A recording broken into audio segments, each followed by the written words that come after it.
Hello class, welcome back बच्चों। तो प्यारे बच्चों, स्टार्ट कर रहे हैं नया लेक्चर।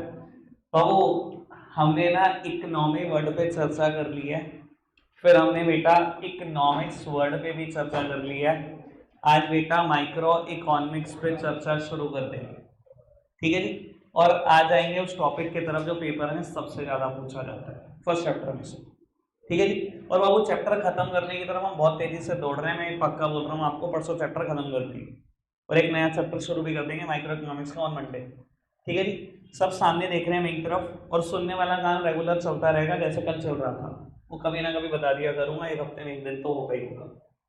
बाबू, अब मैं चर्चा करने जा रहा हूँ बेटा आपके साथ दो अलग अलग वर्ड पर, माइक्रो इकोनॉमिक्स और बेटा मैक्रो इकोनॉमिक्स। बेटा माइक्रो इकोनॉमिक्स वैसे आपके क्लास 11th का पार्ट है और मैक्रो इकोनॉमिक्स की पूरी बुक आपको क्लास 12th में, ठीक है जी।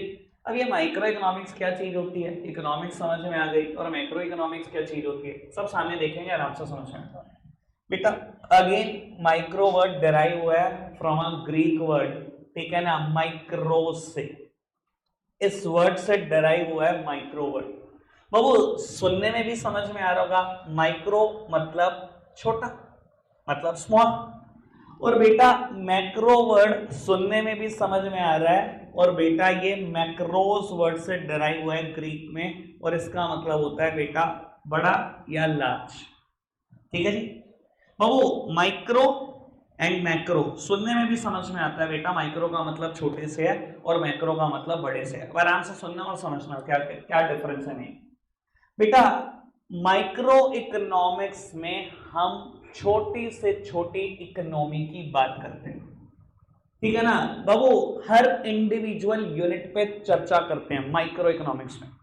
कहने का मतलब है बेटा, ये एक इकोनॉमी है, ये एजुकेशनल इंस्टीट्यूट बेटा। अगर इसके ऊपर मैं चर्चा कर रहा हूं तो बेटा मैं माइक्रो इकोनॉमिक्स की बात कर रहा हूं, ठीक है जी। और मैक्रो इकोनॉमिक्स में बेटा, मैक्रो इकोनॉमिक्स में पूरे कंट्री लेवल पर बात करते हैं, ठीक है ना। एक कंट्री की प्रॉब्लम्स डिस्कस करना, इकोनॉमिक प्रॉब्लम को एनालाइज करना, यानी कि बेटा मैं मैक्रो लेवल पे बात कर रहा हूं, मैं बहुत बड़े लेवल पे चर्चा कर रहा हूं। समझ में आ रही है बात बेटा? अभी तक मैंने जितनी बोली, माइक्रो का मतलब स्मॉल से है और बेटा मैक्रो का मतलब लार्ज से है। बाबू, माइक्रो में हम इंडिविजुअल इकोनॉमी, इंडिविजुअल यूनिट पर चर्चा करते हैं, ठीक है ना। और मैक्रो में हम चर्चा करते हैं पूरे कंट्री लेवल पर, पूरी इकोनॉमी को कवर कर लेते हैं ऐसा हॉल, ठीक है। यहाँ इंडिविजुअल यूनिट को कवर करना है या पूरी कंट्री को कवर कर लेना। बाबू, सब सामने देखते रहेंगे, मैं और डिफरेंस की बात करूंगा। अगर मैं कहूं बेटा टाटा स्टील कितना स्टील प्रोड्यूस कर रहा है, तो बाबू टाटा स्टील तो एक छोटी सी इकोनॉमी तो है, एक छोटी सी इकोनॉमी तो है। टाटा स्टील कितना प्रोड्यूस कर रहा है, और मान लो मैं इसके प्रोडक्शन पर बहस कर रहा हूं, इसके प्रोडक्शन का एनालिसिस कर रहा हूं, तो बेटा ये तो माइक्रो स्टडी है। और मैं कहूं पूरा इंडिया कितना स्टील प्रोड्यूस कर रहा है, तो बेटा मैं ये स्टडी कहां पर आ जाएगी बाबू, ये मैक्रो इकोनॉमिक्स का पार्ट हो जाएगी।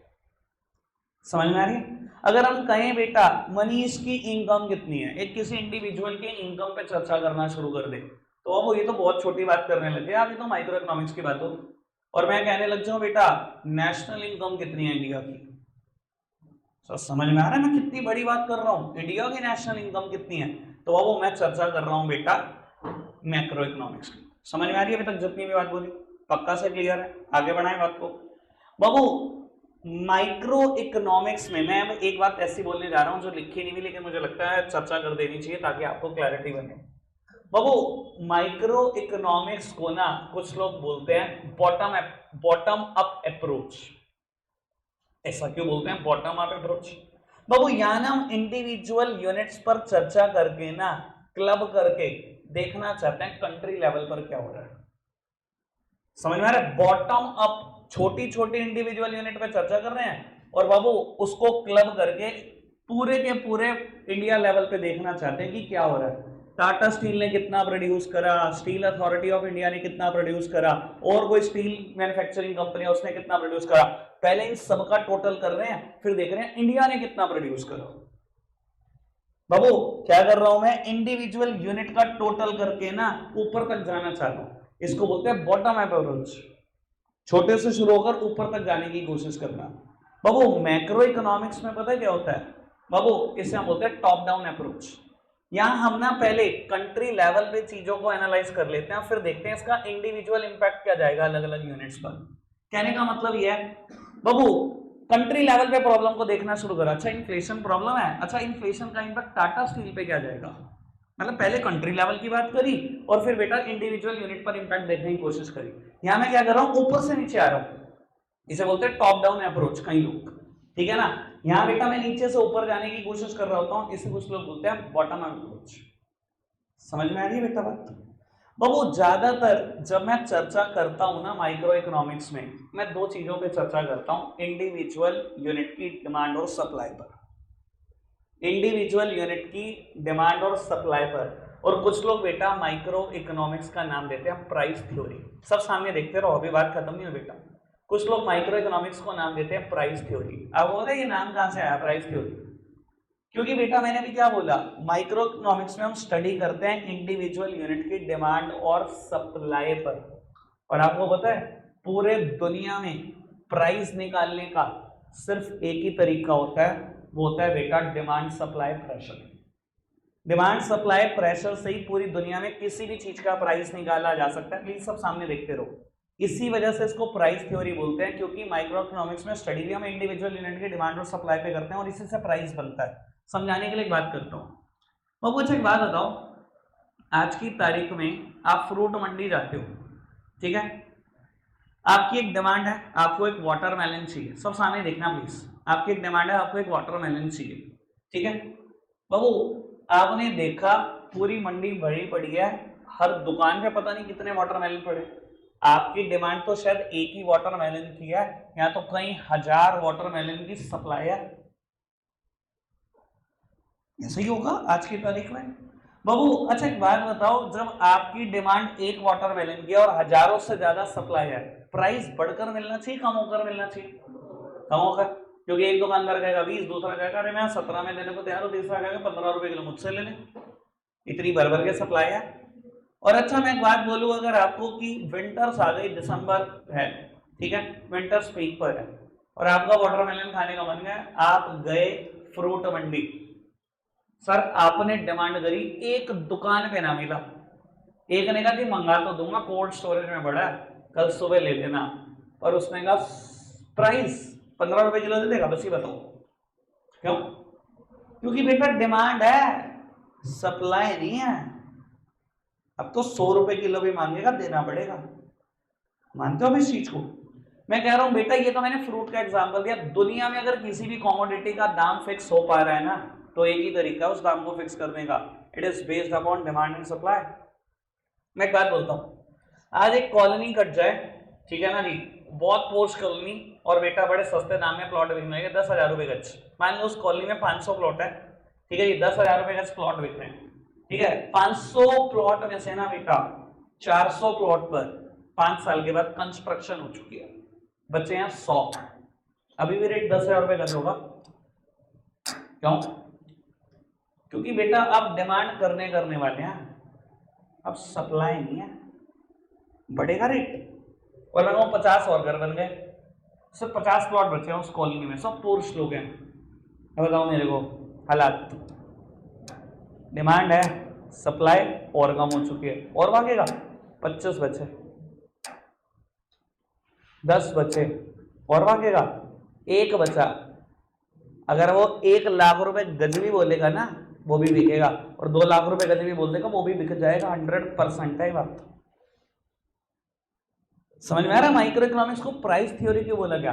क्योंकि माइक्रो इकोनॉमिक्स में हम ज्यादातर स्टडी करते हैं इंडिविजुअल यूनिट की डिमांड और सप्लाई पर। माइक्रो इकोनॉमिक्स के टोल बोले गए हैं डिमांड और सप्लाई को, ठीक है ना जी। और बाबू डिमांड और सप्लाई किसी भी चीज का प्राइस निकालते हैं, इसलिए माइक्रो इकोनॉमिक्स को बोला गया प्राइस थ्योरी। कोई दिक्कत, कोई परेशानी तो नहीं? समझ में आ रही बात? बाबू मैक्रो इकोनॉमिक्स में हम ज्यादातर कंसर्न होते हैं एक बात से, वो है बेटा मेरे देश की इनकम, वो है नेशनल इनकम। और बाबू ज्यादातर कंसर्न होते हैं मेरे देश की एम्प्लॉयमेंट से। कि कितने लोग अंडर एम्प्लॉयड है, कितने लोग अनएम्प्लॉयड है। इसलिए बेटा बड़ी बड़ी प्रॉब्लम डिस्कस करते हैं ना, छोटी बात नहीं। नेशनल इनकम की बात करनी है, देश की बात करनी है, देश के एम्प्लॉयमेंट सिचुएशन की बात करनी है। इंडिविजुअल यूनिट से कोई मतलब नहीं है मैक्रो इकोनॉमिक्स को, ठीक है ना बाबू। इसको बोला गया इनकम एंड एम्प्लॉयमेंट थ्योरी। समझ में आ रही है बात? क्लियर है बात? सब सामने देखो, मैं हल्का सा रिविजन करता हूं बाबू। माइक्रो मतलब स्मॉल, मैक्रो मतलब लार्ज। बाबू अगर मैं छोटी छोटी यूनिट की स्टडी करने लग जाऊं, small small unit, individual unit, तो वो स्टडी बेटा माइक्रो इकोनॉमिक्स में होती है। और अगर मैं पूरी कंट्री को इकोनॉमी मानकर उसकी स्टडी करनी शुरू कर दूं तो बेटा वो मैं स्टडी मैक्रो इकोनॉमिक्स में करता हूं। बात समझ में? एक और बात भी बोली गई है यहाँ पर कि माइक्रो में ये जो आई दिखाई दे रहा है ना, ये रिप्रेजेंट करता है इंडिविजुअल को, मतलब इंडिविजुअल यूनिट्स को। और बेटा मैक्रो में ये जो ए दिखाई दे रहा है ना, ये रिप्रेजेंट करता है एग्रीगेट को, यानी कि पूरी इकोनॉमी की चर्चा को। ऐसा भी बोला गया, कई लोग ऐसा भी बताते हैं इसको समझाने के लिए। और कितनी सिंपल बात बोली, कितने अच्छे से याद रह सकता है। इंडिविजुअल यूनिट की चर्चा, पूरी इकोनॉमी की चर्चा as aggregate, as a whole. यहाँ बड़ी बड़ी प्रॉब्लम है, देश का इन्फ्लेशन रेट, देश की एम्प्लॉयमेंट, देश की पॉवर्टी, पूरे देश का प्रोडक्शन, पूरे देश की national income, aggregate demand, aggregate supply. यहाँ छोटी छोटी बात है, मेरी यूनिट ने कितनी डिमांड करी, मेरी यूनिट ने कितनी सप्लाई करी, इंडिविजुअल यूनिट की बात। छोटी बात, बहुत ही बड़ी बात। समझ में आ रही है बेटा बात? कोई दिक्कत, कोई परेशानी तो नहीं बाबू? अभी हम क्या पढ़ रहे हैं, पूरी 11th क्लास यही करना है हमने, इंडिविजुअल यूनिट्स पे ही चर्चा करनी है, ठीक है जी। और इंडिविजुअल यूनिट को क्लब कर करके देश लेवल पे जाने की सोचेंगे, ठीक है ना, बॉटम अप अप्रोच, ठीक है। ये टॉप डाउन है, पहले ऊपर लेवल पे चर्चा कर लो, फिर देखो इंडिविजुअल यूनिट पे क्या इंपैक्ट पड़ेगा, ठीक है बात? पक्का से बाबू रीड करा देता हूं मैं एक बार आपको, लेकिन बाबू मैं ज्यादा समय नहीं दे पाऊंगा रीड करने के लिए, क्योंकि ऑलरेडी मैं लेट हूं। आप थोड़ा सा स्पीड बढ़ाकर पढ़ना फटाफट से। चलो बच्चों बाबू सब सामने देख रहे हैं। अब ये जो मैं टॉपिक कराने जा रहा हूं, ये 1000% पेपर का पार्ट है, नो डाउट अबाउट इट। सब सामने देखेंगे, नोट्स की जरूरत आधे घंटे नहीं पड़ेगी, 20-25 मिनट जितना भी टाइम लगेगा, 20-25 मिनट का एक ही बार लगेंगे, एक ही साथ पढ़ेंगे।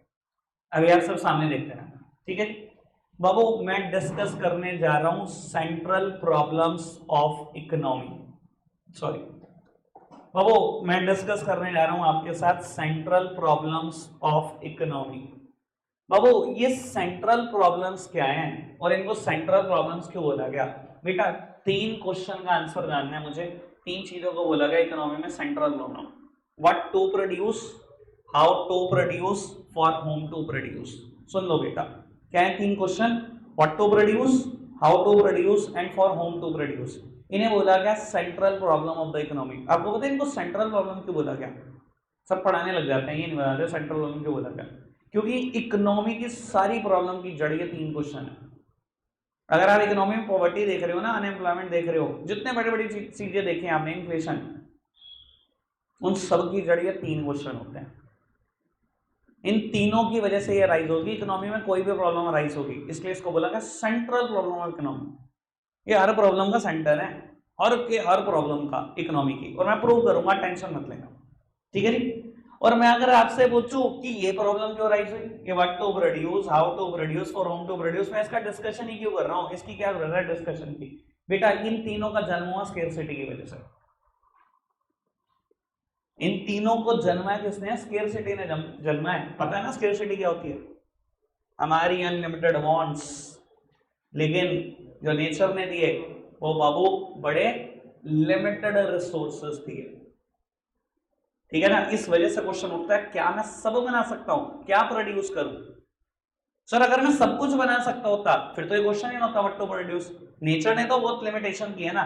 सर सब कुछ बना सकता हूं मैं, चलो अच्छा है बताओ, तो बना ले इंडिया क्रूड ऑयल, खुद से बना लेगा, नेचर ने दिया हमें, स्केर्सिटी है ना हमारे पास, बोलो फटाफट से। गोल्ड दिया नेचर ने, बना लो ऑर्नामेंट्स खुद, क्यों मंगाते हो बाहर से? क्यों मंगाते हो? गोल्ड है नहीं क्या तुम्हारे पास? नहीं है, हमारे पास शॉर्टेज है, सब कुछ नहीं है नेचर में। जब नेचर ने सब कुछ नहीं दिया ना स्केर्सिटी, तो इसकी वजह से 3 प्रॉब्लम अराइज हुई हैं। ठीक है जी, सब सामने देखते हैं ना बेटा, स्केर्सिटी की वजह से 3 प्रॉब्लम अराइज हुई और इसकी वजह से इकोनॉमी की हर प्रॉब्लम अराइज होती है। मैं प्रूव करके जाऊंगा बेटा जब जाऊंगा। ठीक है, इस स्लाइड पे वापस आऊंगा, सब सामने देखना।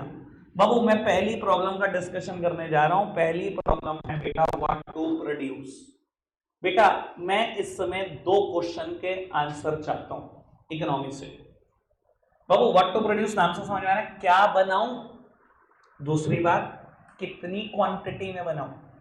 What to produce and how much to produce, ये दोनों क्वेश्चन के आंसर मुझे इसी में चाहिए।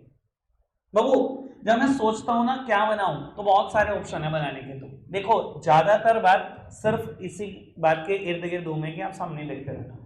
बाबू क्या बनाऊं, तो मैं सोचता हूं कंज्यूमर गुड्स बनाऊं या बेटा कैपिटल गुड्स बनाऊं।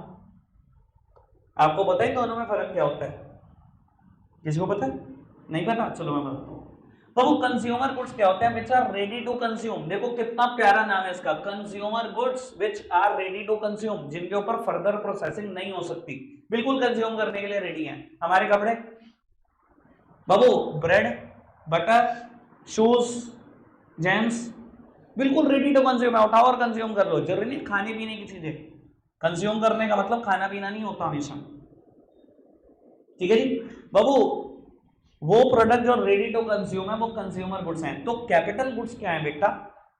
बाबू ये दूसरे प्रोडक्ट के प्रोडक्शन में हेल्प करते हैं, इनके ऊपर प्रोसेसिंग हो सकती है, जैसे कि मशीनरी दूसरे प्रोडक्ट के प्रोडक्शन में हेल्प करती है, और जिनके ऊपर प्रोसेसिंग हो सकती है मतलब रॉ मटेरियल्स। यानी कि बेटा कैपिटल गुड्स में आ जाती है दुनिया जान की सारी मशीनरी प्लांट्स, और बेटा आ जाते हैं रॉ मटेरियल, दूसरे प्रोडक्ट के प्रोडक्शन में हेल्प करते हैं, क्या इनके ऊपर फर्दर प्रोसेसिंग हो सकती है, इन्हें बोलेंगे हम बेटा कैपिटल गुड्स। समझ में आ रही बात? और अगर आपको और डिटेल की बात जाननी है तो बेटा कंज्यूमर गुड्स भी 3 तरीके के होते हैं, durable, semi durable and non durable. कभी नाम सुने हैं? सुने होंगे कभी ना भाई। तो भाई बाबू durable, semi durable and non durable, पता है आपको ड्यूरेबल गुड्स क्या होते हैं? बाबू ड्यूरेबल गुड्स उनको बोला गया जिनका लाइफ स्पैन जनरली 1-2 साल से बड़ा होता है। आप खुद सोचो, आपके घर में रखा हुआ रेफ्रिजरेटर ड्यूरेबल गुड्स है क्या? नहीं। रखा हुआ फर्नीचर, एसी, वॉशिंग मशीन, ये सब ड्यूरेबल गुड्स हैं जिनका लाइफ स्पैन काफी बड़ा होता है बेटा। सेमी ड्यूरेबल गुड्स क्या होता है?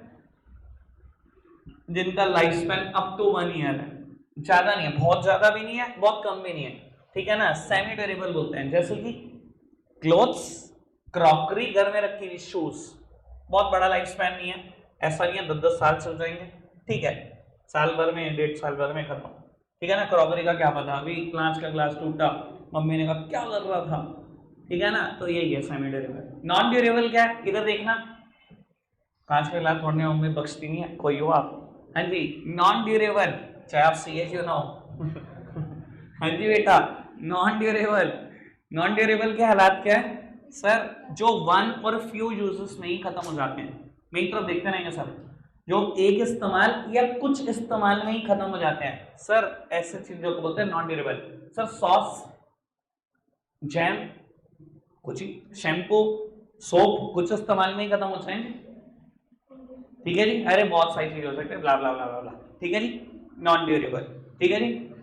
नॉन ड्यूरेबल, सेमी ड्यूरेबल और ड्यूरेबल, तीनों समझ में आई बात?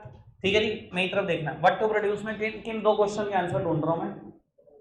एक तो व्हाट टू प्रोड्यूस, क्या प्रोड्यूस करना है, जो बात हिडन है वो ये है हाउ मच टू प्रोड्यूस।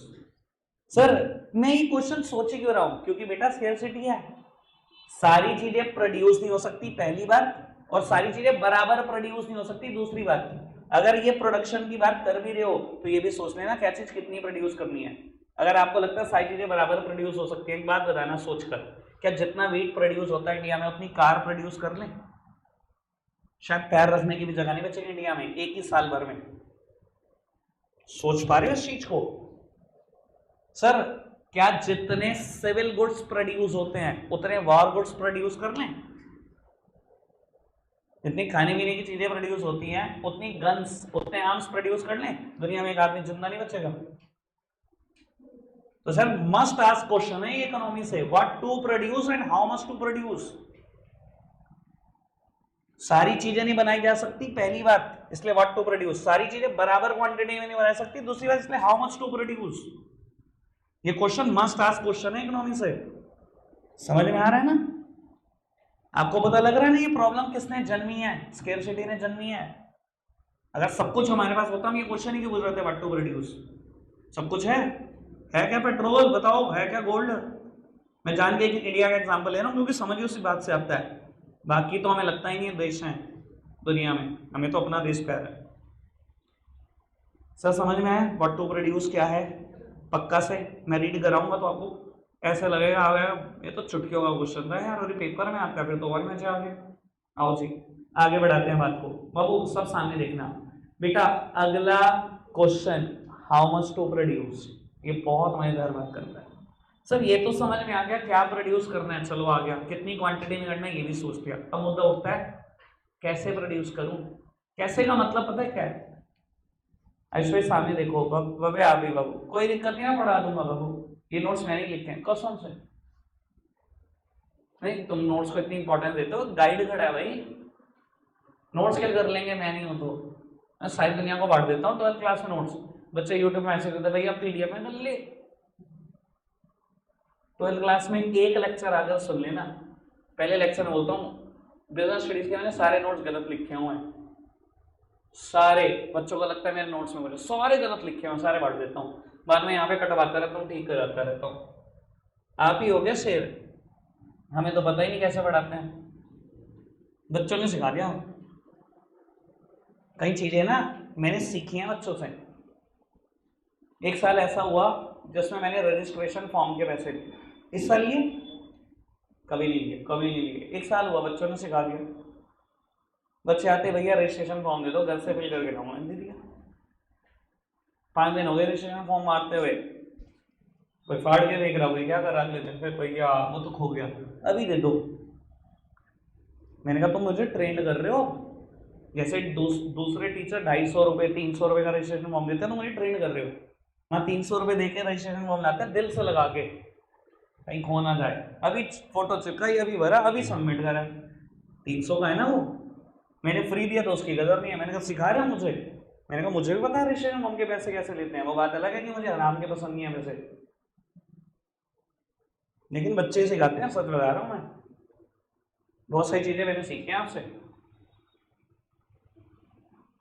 और भी बताऊंगा अभी कुछ, ठीक है ना, अभी समय बीतता जा रहा है, बहुत कुछ सीखा बताऊंगा जरूर। एक बात और बताऊंगा बहुत मजेदार, वो तो तुम्हें लगेगा एक्चुअली में तुमने सिखा दिया। आओ बाबू how much to produce. Sir कोई टीचर नहीं लेता था, आपने ट्रेन कर दिया। हाउ मच टू प्रोड्यूस मतलब कैसे प्रोड्यूस करें, मतलब किस टेक्निक का यूज करें, सब सामने देखना है, बहुत काम की बात है।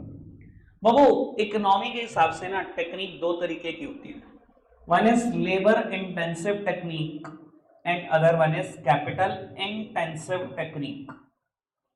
बाबू लेबर इंटेंसिव टेक्निक और कैपिटल इंटेंसिव टेक्निक ये क्या चीज है? बाबू लेबर इंटेंसिव टेक्निक का मतलब होता है मोर लेबर लेस कैपिटल। सुना है क्या आपने कभी? सुना कभी? अरे वाह क्या बात है, मैं तो तुम्हें ऐसे निठल्ला समझता था, आज पता लगा तुम तो असली ज्ञानी पंडित हो भाई। मैं तो कह रहा हूं मेरे प्यारे बच्चों, मुझे पता नहीं क्या होता है, टॉपिक खत्म, आगे बढ़ाओ बढ़ाओ। पूरा विश्वास है मुझे निकम्मों पे, रहने दो, कुछ और कह देंगे थोड़े दिन बाद। लो बाबू labour intensive technique, labour intensive technique का मतलब होता है मोर लेबर लेस कैपिटल, और बेटा कैपिटल इंटेंसिव टेक्निक इसका हम ये होता है मोर कैपिटल लेस लेबर। अब बाबू किसी भी गुड्स को बनाने के लिए आप दोनों में से कोई भी टेक्निक का इस्तेमाल कर सकते हो। जैसे कि मैं एक एग्जांपल देता हूं तो शायद मुझे लगेगा कि मैंने बिल्कुल क्लियर कर दिया। मैंने ना एक प्लॉट ऑफ लैंड लिया, 4 दीवारी करा दी उसकी, ठीक है। आज बेटा मेरे को ना उसके ऊपर लेंटर डालना है, मेरे पास 2 चॉइसेस हैं। एक काम मैं ये कर सकता हूँ कि मैंने 25-30 लेबर बुलाई, वही मिक्सचर बनाएंगे, वही बेटा ढो ढोकर फर्स्ट फ्लोर तक लेकर जाएंगे, लेंटर डालेंगे, एक रास्ता ये। और अगर आपको बात समझ में आ रही हो तो ये लेबर इंटेंसिव टेक्निक है, यहाँ मैंने पैसा नहीं खर्चा, लेबर बुला ली बहुत ज्यादा, ठीक है। एक रास्ता ये है मैंने 2 मशीनरी बुला ली, एक वो जो मिक्सचर रेडी करेगी और एक वो जो लिफ्ट टाइप मशीनरी जो फर्स्ट फ्लोर तक लेकर जाएगी उस मिक्सचर को, और लेबर बुलाई 10। ठीक है जी, समझदार को इशारा काफी, लेंटर दोनों तरीके से डाला जा सकता है। जहां मैंने सिर्फ 25 लेबर का यूज किया वो लेबर इंटेंसिव टेक्निक है, और जहां बेटा मैंने 10 लेबर का यूज किया, 2 मशीनरी का यूज किया, जहां मेरा पैसा लग गया है ठीक ठाक, बाबू वो कैपिटल इंटेंसिव टेक्निक है। समझ में आ रही बात? अच्छा एक बात बताना प्लीज, सोच समझ के, हर कोर्स के लिए हो सकता है कि नहीं सर? ज्यादातर के लिए दोनों टेक्निक अवेलेबल होती है। अगर आप देखोगे बेटा, सहारनपुर में इतना हैंडीक्राफ्ट का काम होता है लकड़ी पर, बहुत दुनिया बैठी है जो ऐसे करा रही है, लेबर बिठा रखी है, कारखाने के कारखाने भरे पड़े हैं, लेकिन कुछ लोग ऐसे भी हैं जो वो ऐसे ही करवा रहे हैं हैंडीक्राफ्ट का काम, सारा मशीनरी वर्क है। दोनों तरीके अवेलेबल होते हैं क्या? ज्यादातर गुड्स के लिए होते हैं बेटा। कुछ लोग कढ़ाई करा रहे हैं मशीनों से, कुछ लोग हाथों से भी करा रहे हैं, सब ज्यादातर चीजों के लिए हर चीज अवेलेबल होती है, दोनों टेक्निक अवेलेबल होती है। अच्छा एक बात बताता हूँ बाबू, इंडिया के लिए क्या अच्छा है, लेबर इंटेंसिव और टेक? अब ये डिस्कशन बहुत जरूरी है, अगर इसमें पार्टिसिपेट नहीं करोगे ना बस फिर तो क्या इकोनॉमी सीखोगे जिंदगी में। बाबू फटाफट से बताओ मेरे को, इंडिया के लिए अच्छा क्या है? लेबर इंटेंसिव अच्छा है, मानते हो बात? बाबू क्यों? देखो ब्रिटिशर्स जब हमारे लिए 1947 में इकोनॉमी छोड़कर गए ना, उस इकोनॉमी की एक करैक्टरिस्टिक थी, और वो जो जब तब थी ना आज भी वही है, इतने साल बीत जाने के बाद। वो क्या करैक्टरिस्टिक थे आपको शायद आइडिया नहीं होगा। वो जो इकोनॉमी हमारे लिए छोड़कर गए वो लेबर सरप्लस इकोनॉमी थी और कैपिटल डेफिशिएंट इकोनॉमी थी। वो एक ऐसी इकोनॉमी थी जिसके पास पैसा नहीं था लेकिन लेबर भर भर के थी। उस टाइम पे भी हमारी पॉपुलेशन कुछ करोड़ थी, और आज हालात क्या यार, हम 140 करोड़ है, इतनी लेबर है भर भर के लेबर। तो सर इंडिया के लिए हमेशा ये टेक्निक बहुत अच्छी है, लेकिन एक एक्चुअल बात बताऊं, जो कोई भी इंडिया में ठीक ठाक पैसे कमा लेता है ना, वो हमेशा इसका इस्तेमाल करना शुरू कर देता है। ये एक्चुअल बात है। पता है क्यों? अगर आप एक आदमी से मिलो जो 5-10 करोड़ कमा चुका है ना, बस इंडिया में वही ठीक होता है। वो पता क्या कहता है, भाई एक फैक्ट्री डालनी है, लेबर नहीं रखनी, कहाँ ना पकड़ लिया, लेबर बहुत दुखी करती है भाई, 2 रखूंगा बस मशीन ऑपरेटर, मशीन मंगाऊंगा करोड़ रुपए की बढ़िया, पैसे बहुत बढ़िया लगाऊंगा, लेबर नहीं रखूंगा। वो बात अलग है कि इंडिया के एनवायरमेंट में यही अच्छा है, पर बाबू जिसके पास भी पैसा आता जा रहा है वो यहाँ शिफ्ट होता जा रहा है। चलो ये तो हमारी इकोनॉमी के हालात पर है। बाबू डेवलप्ड इकोनॉमी में ज्यादा क्या इस्तेमाल होता है? ये सर डेवलप्ड वो पता है क्यों है? क्योंकि वो काउंटिंग में करोड़ है। अब यूएसए की बात करो, ऑस्ट्रेलिया की बात करो, कितनी पॉपुलेशन? 2 करोड़ 3 करोड़। ऑस्ट्रेलिया की पॉपुलेशन 3-4 करोड़। पता है कितना हमारे से एरिया ज्यादा है? 3 टाइम्स। ऑस्ट्रेलिया इंडिया से 3 टाइम्स बड़ा है, पॉपुलेशन करोड़ 2 करोड़, हम 140 करोड़, 1/3 लेकर बैठे हैं उससे एरिया। इंडिया ने हर जगह टॉप किया बाबू, मुझे गर्व है। पर अभी बहुत शर्माते हैं इंडियंस, ऐसा बोला जाता है इंडियन बहुत शर्मीले, तब भी 140 करोड़। मत करो शर्म सालो। आओ सामने देखना बेटा, नहीं जरा देखो। सर बात समझ में आई? पक्का से मैंने क्लियर कर दी टेक्निक क्या होती है, कैसे होती है। चलो जी आगे बढ़ते हैं। For whom to radios, sir बस 2 मिनट की बात है फॉर होम टू रेडियोस में, फिर हम माइंड अप कर सकते हैं। बेटा फॉर होम टू रेडियोस मतलब किसके लिए बनाए? इधर देखना मेरी तरफ। सर अब ये क्वेश्चन क्यों उठ रहा है किसके लिए बनाए? सर सबके लिए कोई नहीं बना सकता, स्केर्स रिसोर्सेज है सबके पास। एप्पल सबके लिए क्यों नहीं बनाता? क्योंकि भैया अनलिमिटेड अमाउंट है। गरीब आदमी कहता है 1 रुपए में चाहिए आईफोन, बनाने का सबके लिए। गरीब आदमी कहता है 10,000 में चाहिए आईफोन, एप्पल बोलता है कहां पकड़ ले, इतने लिमिटेड रिसोर्सेज है, मैं तो उसके लिए बनाऊंगा जो इसके पास मीन्स है तो है, जो खर्च सकता है, मैं तो उसके लिए बनाऊंगा। सर ये मानते हो हर इंडिविजुअल यूनिट का ये एक अलग क्वेश्चन होता है फॉर होम टू प्रोड्यूस। अच्छा एक बात सबको पता है ना एप्पल की टारगेटेड पॉपुलेशन क्या है? मुझे बताने की जरूरत है कि इसकी एप्पल की टारगेटेड पॉपुलेशन क्या है, वो किसके लिए प्रोड्यूस कर रहा है? सबको पता है किसके लिए प्रोड्यूस कर रहा है। वाइज एंट्री के लिए, मिडिल ग्रुप और हायर मिडिल क्लास के लिए प्रोड्यूस कर रहा है, मानते हो बात? But about Vivo, initially Vivo क्या करता था, या एमआई क्या कर रहा था, या ओप्पो क्या कर रहा था, सब जानते हैं किसके लिए प्रोड्यूस कर रहा था। सबको पता है भाई, सैमसंग ने Z फोल्ड, ये जो Z वाले मॉडल है किसके लिए प्रोड्यूस करे, सबको पता है, मुझे पता नहीं करता है। सर हर एक के लिए हर चीज नहीं बनी, ये तो बात समझ जाओ। स्केर्सिटी है, वो इन प्रॉब्लम को जन्म दे ही रही है। सबके लिए सब चीजें कभी नहीं बनाई जा सकती। हार्ले डेविडसन सबके लिए बना दो, 50-50 हजार में चाहिए बहुत सारे लोगों को, बना दो। सर सबके लिए सब चीजें नहीं बनाई जा सकती, समझ में आ रही है बात? तो ये मस्ट आस्क क्वेश्चन इकोनॉमी से किसके लिए बनाना है। और एक बात हमेशा ध्यान रखना, प्राइवेट सेक्टर हमेशा उसके लिए बनाता है जिसके पास मीन्स है टू बाय। सरकार तो उसके लिए भी बना देती है जिसके पास मीन्स नहीं है बाय करने के लिए। सरकार तो सब्सिडी दे के भी चीजें दे देती है। सरकार का क्या है, सरकार तो कुछ भी कर सकती है। सोलर पैनल अगर आपको आइडिया दे दूं तो हो छोड़ देंगे, उत्तराखंड में 70% सब्सिडी चल रही है। मुझे तो समझ नहीं आ रहा, लोग घर पे लगा के नहीं, यूपी में तो मैं बताऊंगा पूरे छाप दूंगा। 1 लाख रुपए खर्चा करो, 70,000 रुपए की सब्सिडी, 30,000 रुपए लग रहे हैं। अरे घर में 4 किलोवाट की जरूरत है, 5 किलोवाट लगाओ, 5 लाख रुपए लगेंगे। 1 लाख रुपए का 1 किलोवाट है लगभग, आइडिया मैंने भी क्वेरी ली थी कहीं से। 5 लाख रुपए लगेंगे, 70% वापसी 3.5 लाख, 1.5 लाख, 25 साल की तो गारंटी है। ये सरकार के एफर्ट्स हैं।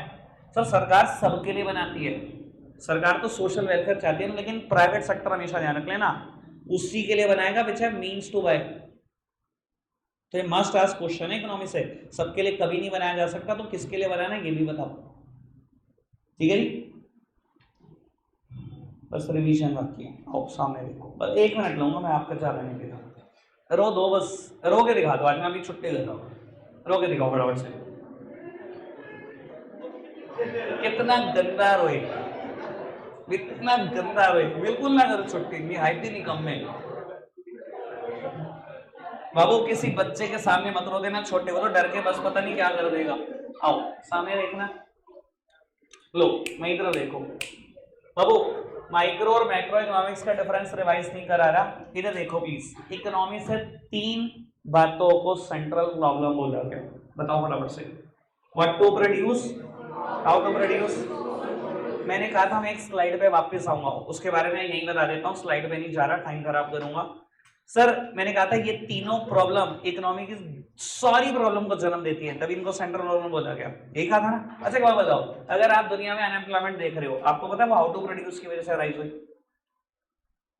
अगर इकोनॉमी में आपने कैपिटल इंटेंसिव टेक्निक यूज करनी शुरू कर दी पागलों की तरह, तभी तो अनएम्प्लॉयमेंट हुई।